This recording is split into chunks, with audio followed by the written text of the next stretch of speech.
तो आपातकालीन जो है विधियाँ हो चुकी थी। इसके बाद हम लोग देखेंगे शल्य क्रिया द्वारा जो विधियाँ होती हैं। एक नहीं बनाएंगे भैया, शल्य क्रिया विधियाँ। शल्य क्रिया का मतलब क्या होता है भैया? ऑपरेशनल मेथड, ठीक है। अगर ऑपरेशन किया जाए तो हो जाएगा ऑपरेशनल मेथड।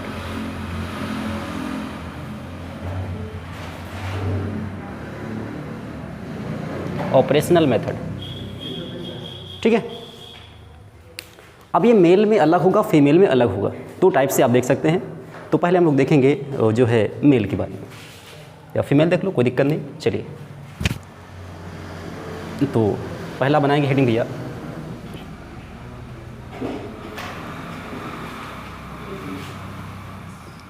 वैसेक्टोमी।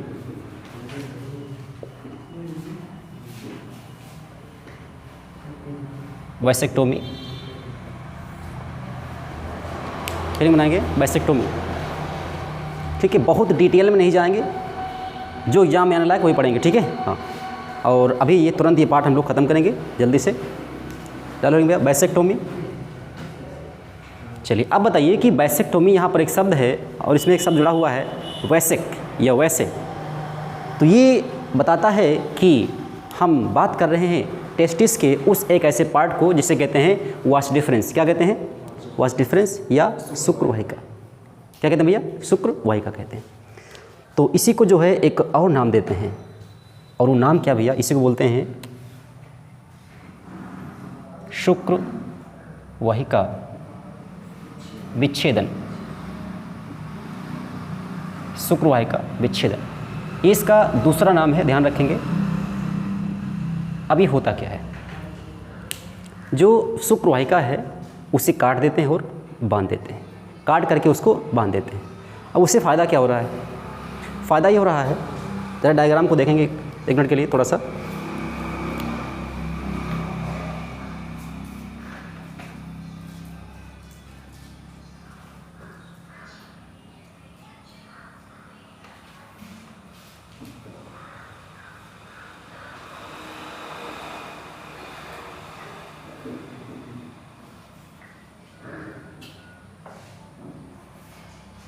ये होता है कुंडलित, तो हमने इसको सिर्फ ऐसे बना दिया है समझने के लिए। अब आप इसकी डायग्राम को बनाओ या ना बनाओ, क्योंकि इसकी आवश्यकता नहीं है। ये है आपके पास में शुक्रवाहिका। ये क्या भैया? टेस्टिस है। ये क्या है? टेस्टिस मतलब वृषण, ठीक है। ये आपके पास में है टेस्टिस यानी कि वृषण। और आप जानते हैं कि टेस्टिस में ही क्या बनता है? स्पर्म का फॉर्मेशन होता है, मतलब स्पर्म का निर्माण यहीं पे होता है। कैसे होता है एक बार रिकॉल करेंगे, बताओ भैया कैसे होता है? पूरी प्रक्रिया कैसे होती है? हाँ, हमने आपको बताया था कि प्रत्येक टेस्टिस में क्या होता है भैया? कितनी? सिर्फ 250? कितनी होती हैं? 250।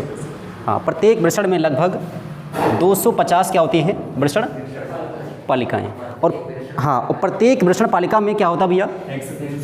हाँ, 1 से 3 क्या होती हैं? शुक्रजन नलिकाएँ। उसके बाद में प्रत्येक शुक्रजन नलिका में क्या होता है? कोशिकाओं की 2 लेयर्स होती हैं, हैं? और एक लेयर क्या कहलाती है? हाँ, एक कहलाता है सर्टोली सेल्स यानी लेयर ऑफ सर्टोली सेल, और दूसरा है नर जर्म सेल यानी कि मेल जर्म सेल की लेयर होती है। 2 लेयर हो गई। अब ये बताइए कि दोनों का अलग अलग कार्य क्या होता है?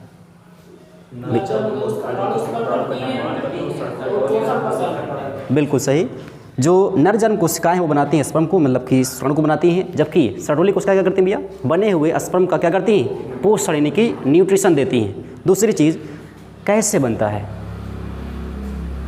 मतलब कि जो प्रोडक्शन हो रहा है स्पर्म का वो कैसे नियमित होता है? कौन करता है उसको नियमित? कोई हार्मोन है? कौन सा हार्मोन है? एंड्रोजन। और मैंने पूरी प्रक्रिया को बताई थी कि ये, अच्छा पूरा बताइए हमको कि एंड्रोजन कैसे काम करता है। सबसे पहले जो शुरुआत कब होती है? ये यौनारंभ में, मैच्योरिटी या किशोरावस्था कह सकते हैं आप। कौन सा? GnRH hormone. उसका नाम क्या भैया? Gonadotropin hormone. कहाँ स्रावित होता है? कहाँ से होता है? झूठ बोल रहे हो। ये हाइपोथैलेमस हार्मोन है।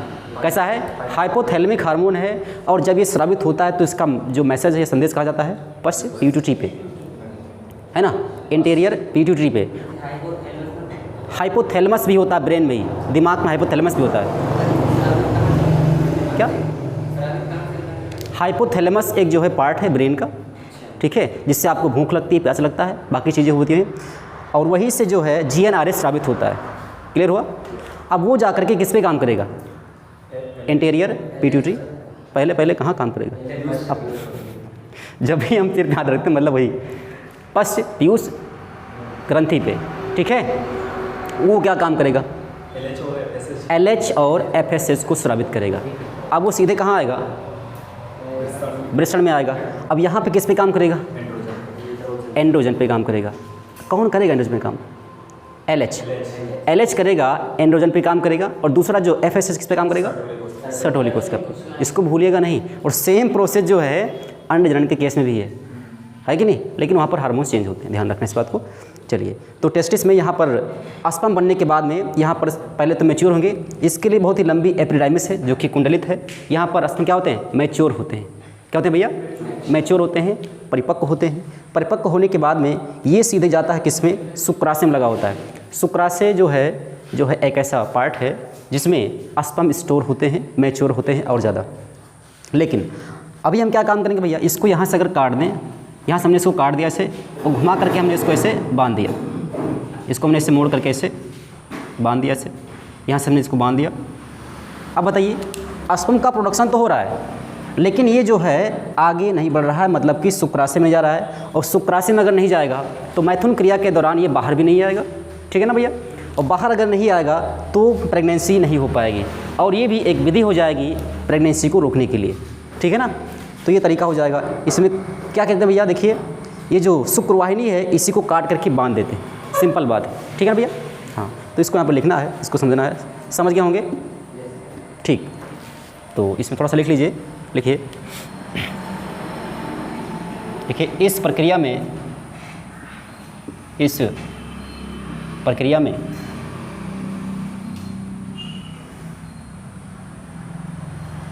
शुक्रवाहिनी को काट कर बांध दिया जाता है, बांध दिया जाता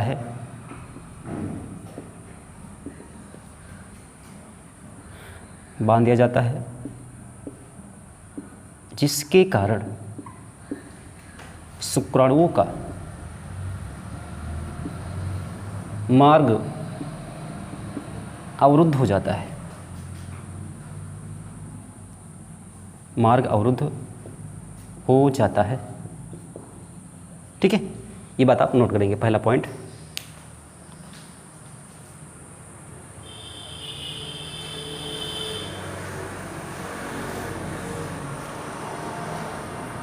ठीक है भैया, ये सारी बातें आपके लिए बेहद महत्वपूर्ण हैं, ध्यान रखेंगे इस बात को। रोक लिया जाता है, अवरुद्ध मतलब रोक लिया जाता है, बाधा उत्पन्न कर जाती है।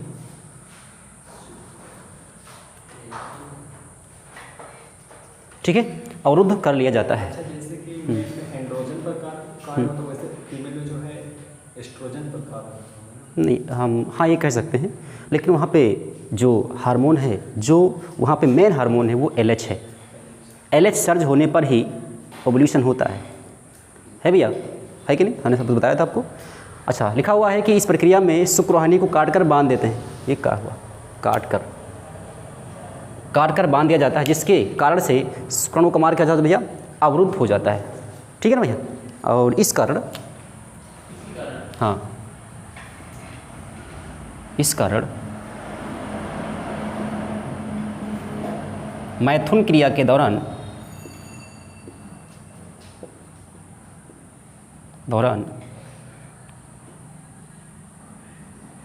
शुक्राणु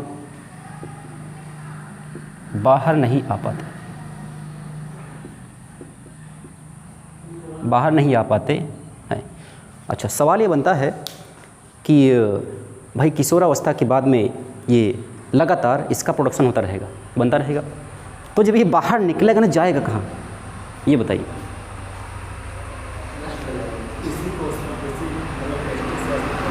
हाँ हाँ, यहीं पर जो है जहाँ पर इसका प्रोडक्शन हो रहा है, अगर ये बाहर नहीं निकलेगा तो इसको कोशिका द्वारा खा लिया जाएगा। ठीक है, इसको जो है एब्जॉर्ब कर लिया जाएगा, पूरे मटेरियल को क्या कर लेंगे भैया, एब्जॉर्ब कर लेंगे। ठीक है।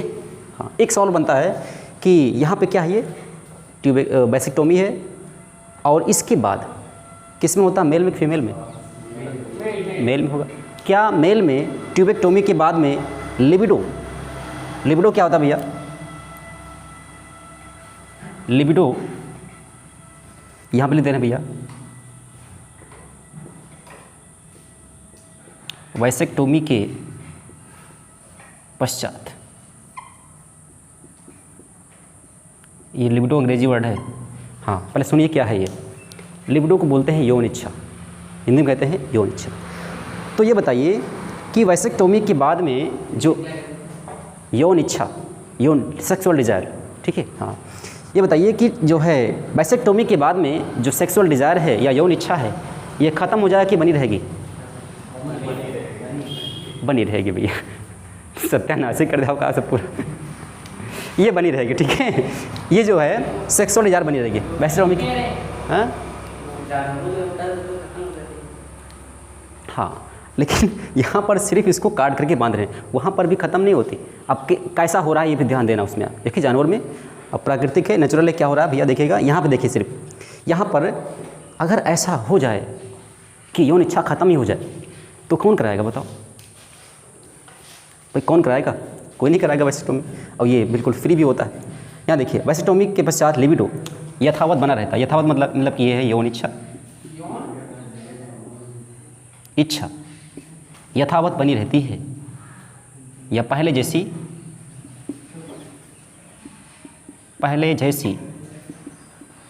बनी रहती है। ठीक है, ठीक भैया। हाँ, ध्यान रखेंगे। अच्छा, ये यौन इच्छा तब खत्म होगी जब वृषण को काट कर बाहर निकाल लिया जाए। ठीक है, ध्यान रखेंगे। ये जो है अगर काट करके उसको बाहर निकालें तब इच्छा ये गायब हो जाएगी, क्योंकि हार्मोन्स का स्राव होगा टेस्टिस से, तो इच्छा आपकी लगातार बनी रहेगी। ध्यान रहेगा? ठीक, इस बात को नोट कर लीजिए। इसमें ज़्यादा कुछ लिखने की ज़रूरत नहीं है, बस इतना आपको लिखना है। ठीक है। अच्छा, एक चीज़ ध्यान रखेंगे, एक बार अगर वैसेक्टोमी हो गई, उसके बाद अगर आप चाहें कि भैया जो है एक लड़का हमारे और हो जाए, तो फिर होने के चांस नहीं है। आप सोचें कि लाओ फिर से काटा है ना, इसको जोड़ दें, तो ये असंभव काम है। असंभव का मतलब ये है कि 99.9% जो है ये हो नहीं सकता दोबारा। हाँ, सोच समझ कर भाई। ठीक है। हाँ, तो इसका जो है रीट्रीटमेंट नहीं हो पाएगा, मतलब ये दोबारा जो है, हाँ, वैसेक्टोमी के बाद, वैसेक्टोमी के पश्चात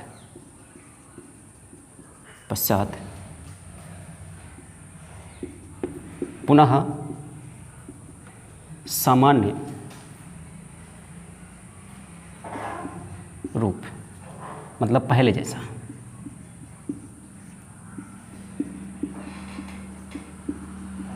नहीं प्राप्त किया जा सकता।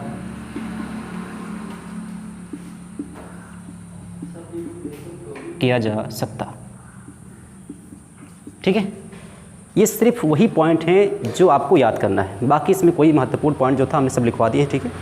हाँ, इसको जल्दी लिखिए।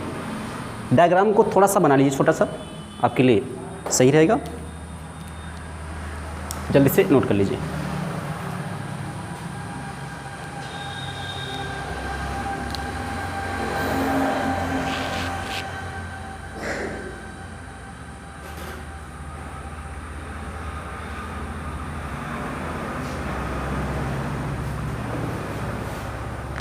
नोट किया?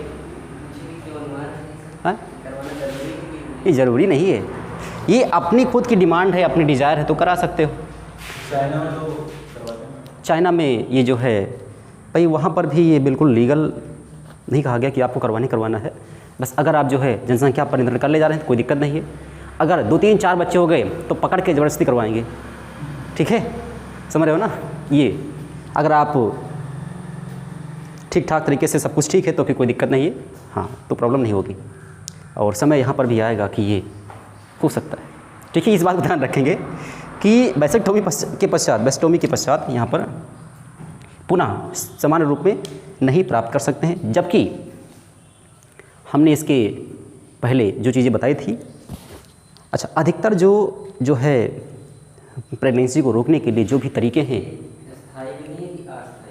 ये अस्थाई है, इसीलिए बता रहे हैं ये अस्थाई है, ये अस्थाई तरीका है, ठीक है। यहाँ लिख लीजिए, यह अस्थाई तरीका है, यह अस्थाई विधि है, यह अस्थाई विधि है। यही लाइन मैंने लिखा है यहाँ पे, यह अस्थाई विधि है, ये जो है अस्थाई विधि है भैया, ठीक है, नोट कर लिया। अच्छा, जैसे कि एक सूचना तो तंत्र का तंत्र द्वारा जाती है, लेकिन अगर दूसरा सूचना तंत्र है हार्मोन्स को, देखिए जो हार्मोन्स होते हैं उन्हें कोई नलका नहीं चाहिए, वो बहते रहते हैं अपने आप से। और ब्लड को बहने के लिए क्या चाहिए? नलका चाहिए। कभी कभी कुछ हार्मोन्स जो ब्लड से बहते हैं, लेकिन कुछ हार्मोन्स हैं जो बिल्कुल, जैसे हमने इधर बोल रहे हैं दवाल कुछ पार जा रहा आवाज़, वैसे हार्मोन्स भी इस पार से पार निकल जाते हैं, ऊतक से सेल्स होकर चले जाते हैं। तो जो हार्मोन्स होते हैं उनके लिए कोई माध्यम नहीं चाहिए, ठीक है, बस उनके पास क्या हो, सेल्स हों। वो कपड़ा हो जरा, वो कपड़ा दो। क्या चीज़? नहीं, कभी नहीं। नोट कर लिया। आगे अगला देखते हैं भैया, मिटा दें।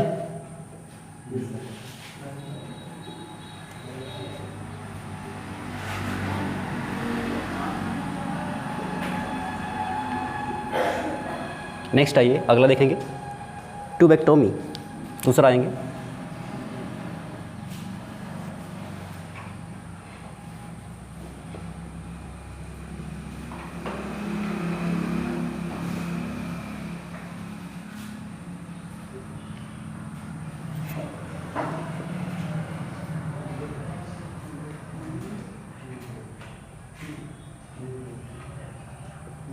ट्यूबेक्टोमी की अंग्रेजी में जो तरह से स्पेलिंग चेक कर लीजिएगा उससे गलत हो।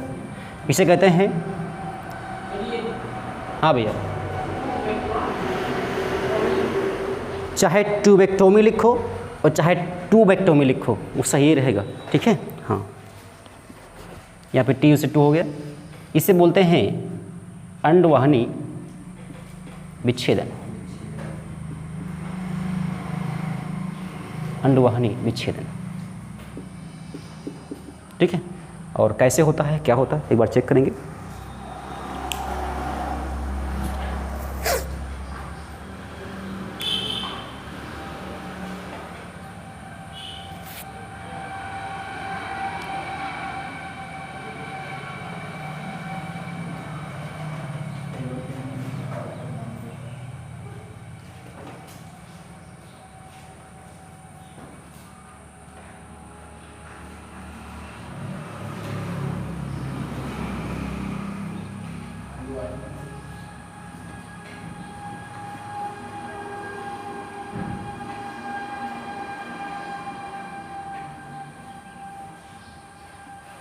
ठीक है, ये क्या है आपके पास में, और ये क्या है,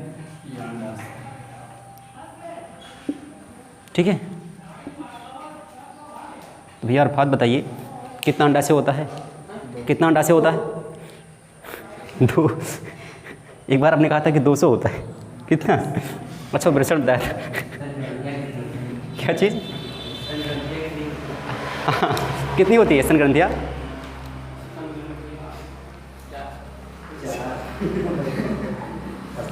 ये तो मुझे ही पता कितनी होती हैं, क्योंकि वो अनंत होती हैं, ठीक है। मतलब कई सारी ग्रंथियाँ होती हैं एक साथ मिल करके, एक साथ गुच्छे में होती हैं वो, ठीक है। हाँ, वो कुपिकाएँ। यहाँ देखिए, यहाँ देखो भैया, ये है कि आपके पास में ये है अंडवाहिनी। अभी हमने इसको काट दिया, देखो इसे काट दिया हमने यहाँ पे, और काटने के बाद इसको हमने इसे घुमा करके इसे बांध दिया। हाँ, इसी अंडवाहिनी को काट दिया हमने, काट के हमने इसको इसे बांध दिया, थोड़ा सा बड़ा बन गया, ये देखिए, ठीक है। अच्छा, ये बताइए कि जब भी ट्यूबेक्टोमी होगा तो क्या एक एक काटेंगे कि दोनों काटेंगे? अगर एक काटने फ़ायदा क्या है काटने से? हाँ, दोनों वहाँ भी काटेंगे, दोनों यहाँ भी काटेंगे। एक काटने से क्या फ़ायदा? वो तो कहिए भैया हम तो करा चुके हैं, कोई डर नहीं है अब कोई डरने की बात नहीं है। और जब प्रॉब्लम होगी तो फिर डर के बिल्कुल, हाँ हाँ, डॉक्टर मारे जी हैं उन्होंने मारे जी, ठीक है। मारे का जी समय दो जन रोई हैं, ये देखिए, हाँ ये देखिए दोनों तरफ काट के हमने इसको बांध दिया। अब यहाँ पे जो है क्या होगा, अंडोत्सर्ग होगा, ओव्यूलेशन होगा। कब होता है ज़रा बताइए? हाँ 14th डे होता है। 28 से 29 दिन का एक चक्र होता है, आप जानते हैं, जिसे बोलते हैं मेंस्ट्रुअल साइकिल, पता है ना भैया, मासिक चक्र बोलते हैं। और इसी चक्र के जो है 14वें दिन क्या होता है, इसमें अंडोत्सर्ग होता है, ओव्यूलेशन होता है, ठीक है ना भैया। और जैसे होता है, अच्छा उसके अंडोत्सर्ग होने के लिए हमने कहा था कि 4 हार्मोन ध्यान रखना। कौन कौन से?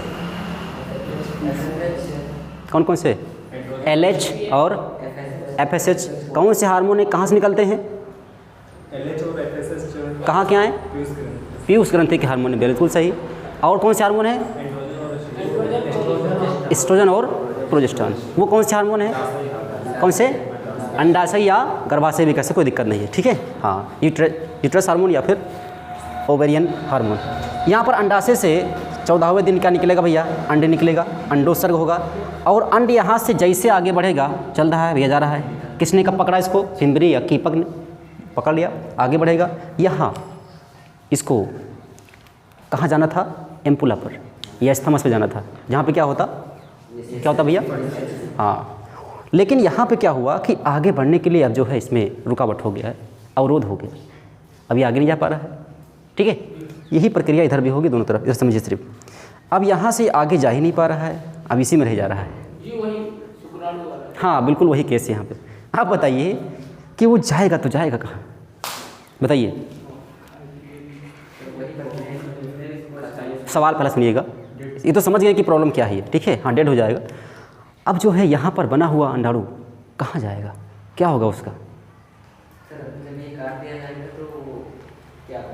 हाँ ये बताइए, क्या अंडोत्सर्ग नहीं होगा? पहला सवाल तो ये है, हाँ ये सवाल है, क्या अंडोत्सर्ग नहीं होगा? पहला सवाल। अगर होगा तो फिर अंडाणु जाएगा कहाँ? बिल्कुल सही, अंडाणु बनेगा, मास चक्र भी होगा, ठीक है, बिल्कुल होगा। हाँ ये अंडाणु बाहर नहीं निकलेगा, ये इसी में जो है घूम फिर करके इसको कोशिका क्या कर लेंगे? एब्जॉर्ब कर लेंगे। इतना बड़ा थोड़ी होता है, छोटा होता है, कोशिकीय लेवल पर होता है, एक कोशिका दो कोशिका का होता है, छोटा होता है बिल्कुल, ठीक है ना। और फिर क्या होगा? कोशिका क्या कर लेंगे? एब्जॉर्ब कर लेंगे, ठीक है, सोख लेंगे उसको, खत्म हो गया।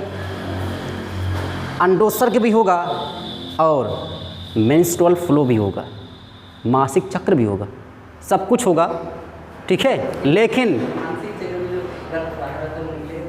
रक्त भी निकलेगा, क्योंकि यहाँ पर पूरे हार्मोन्स निकलेंगे भैया, पूरे हार्मोन्स निकलेंगे। अब जो यहाँ पे हमने कहा था कि कार्पस लुटियम होगा, बस बिल्कुल ही आपको ध्यान रखना है, मतलब कि निषेचन अंडाणु का शुक्राणु से मिलन नहीं हो पाएगा, बस आप ध्यान रखना है, बाकी सब कुछ, क्योंकि यहाँ पे पूरी प्रक्रिया होगी, अंडोत्सर्ग हो जाएगा और कार्पस लुटियम बन जाएगा। आपके हार्मोन्स मतलब यहाँ से कार्पस लुटियम से कौन सा निकलता है भैया? प्रोजेस्टेरोन निकलता है, ठीक है, अधिक मात्रा में वो भी निकलेगा, एस्ट्रोजन भी निकलेगा, और ये सीधे यहाँ गर्भाशय पहुँच जाएगा। इधर तो नहीं आता हार्मोन, इधर जाता है, ठीक है, हार्मोन्स का जो फ्लो इधर जाता है, इधर से ऐसे आता है। इधर से कौन आता है? अंडाणु आता है, ठीक है, इधर से आएगा भैया अंडाणु, इधर से कौन जाएगा? हार्मोन्स। ये हार्मोन पहले पहुंच जाएंगे यहाँ पर तैयार करने के लिए, क्या? गर्भाशय को, जो अंदर की जो लेयर है अंताभित्ति, उसको रेडी करने के लिए ये हार्मोन्स पहले पहुंच जाएंगे। ये धीरे धीरे पहुंचेगा, 1-2 दिन में लग जाएगा। अगर हो गया निश्चय तो भैया बहुत समय लग जाएगा, 2-3 दिन लग जाएगा इसको बिल्कुल तैयार होने में, रेडी होने में, ट्रोफोब्लास्ट यानी कि ब्लास्टोला बनते तक इसको 2-3 दिन लग जाएगा। और फिर जा कर के यहाँ पर तब तक ये रेडी हो जाएगा अंदर का लेयर, और जा कर के यहाँ पे क्या हो जाएगा? इम्प्लांटेशन हो जाएगा। क्लियर हुआ? सब कुछ होगा। अब ये तो भाई हार्मोन चला गया, ये भी रेडी हो गया है। अब जब निषेचन है तो इम्प्लांटेशन कहाँ होगा? लेकिन ये जो लेयर है रेडी हो गई, ठीक है। अब इम्प्लांटेशन नहीं हुआ तो लेयर को टूटना भी तो है, टूटेगा ना भैया, और टूटेगा तो ब्लड की फ्लूइड जो है ब्लीडिंग भी होगा, मेंस्ट्रुअल फ्लो भी हो जाएगा, मतलब कि अंडोत्सर्ग भी होगा और जो है मासिक चक्र भी होगा, लेकिन क्या नहीं होगा, निषेचन नहीं होगा। क्लियर हुआ? बताइए, पहली बार जान पाए होंगे ये बात, ये ध्यान रखेंगे इस बात को। पहले लिखिए क्या होता है ये बात लिख लीजिएगा, डायग्राम को बनाना पड़ेगा, बना लीजिएगा।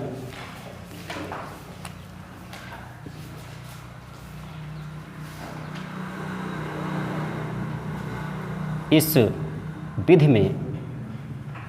विधि में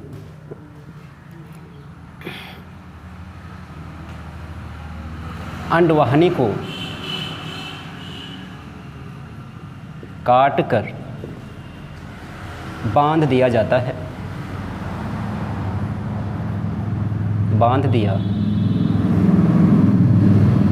जाता है, जिसके कारण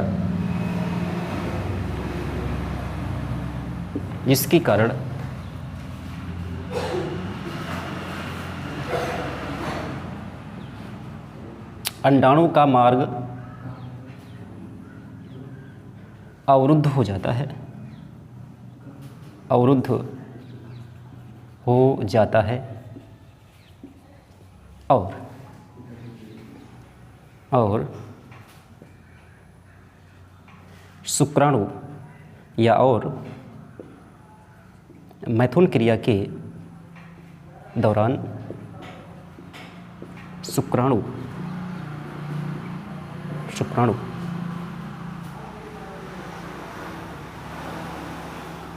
अंडाणु से नहीं मिल पाते, जिसके कारण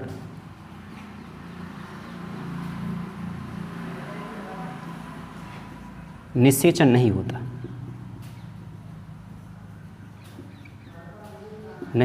है। ठीक है भैया,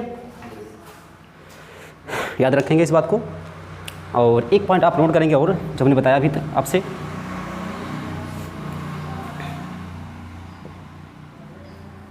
ट्यूबेक्टोमी में निषेचन के अलावा सभी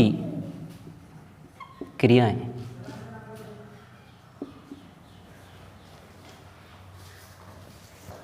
यहाँ पर कुछ मिस हो जाता है अक्षर। ट्यूबेक्टोमी में निषेचन के अलावा सभी क्रियाएं जैसे अंडोत्सर्ग,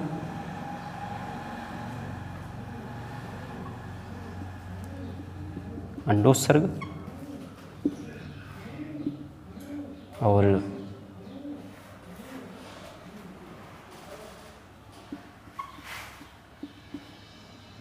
हार्मोन्स की क्रियाविधि एवं मासिक चक्र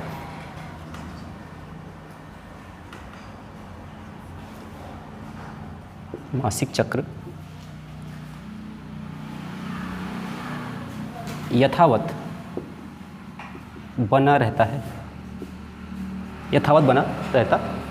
इस बात को नोट करेंगे। ठीक है भैया? जी सर।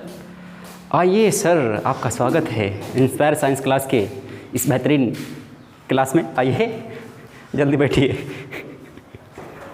आज कैसे देर होगा भैया? अलग चले गए। हाँ, जल्दी लिखिएगा।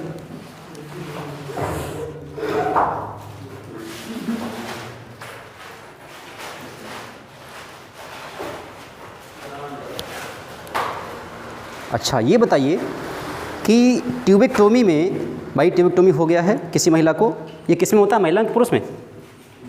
महिला में नहीं सोचो कि पुरुष में होता है। ठीक है, महिला में होगा। क्या महिला में ट्यूबेक्टोमी के बाद में वही सेक्सुअल डिज़ायर या यौन इच्छाएँ या लिबिडो खत्म हो जाएगा? रहेगा। ठीक है भैया, ये रहेगा। ठीक है, तो इस बात को भी नोट कर लेंगे।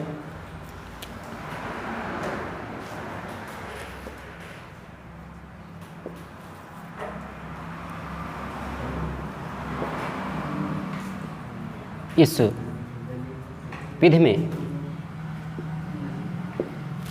यौन इच्छाएं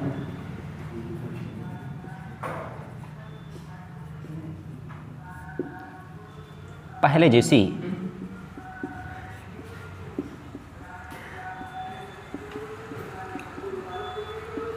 बनी रहती हैं।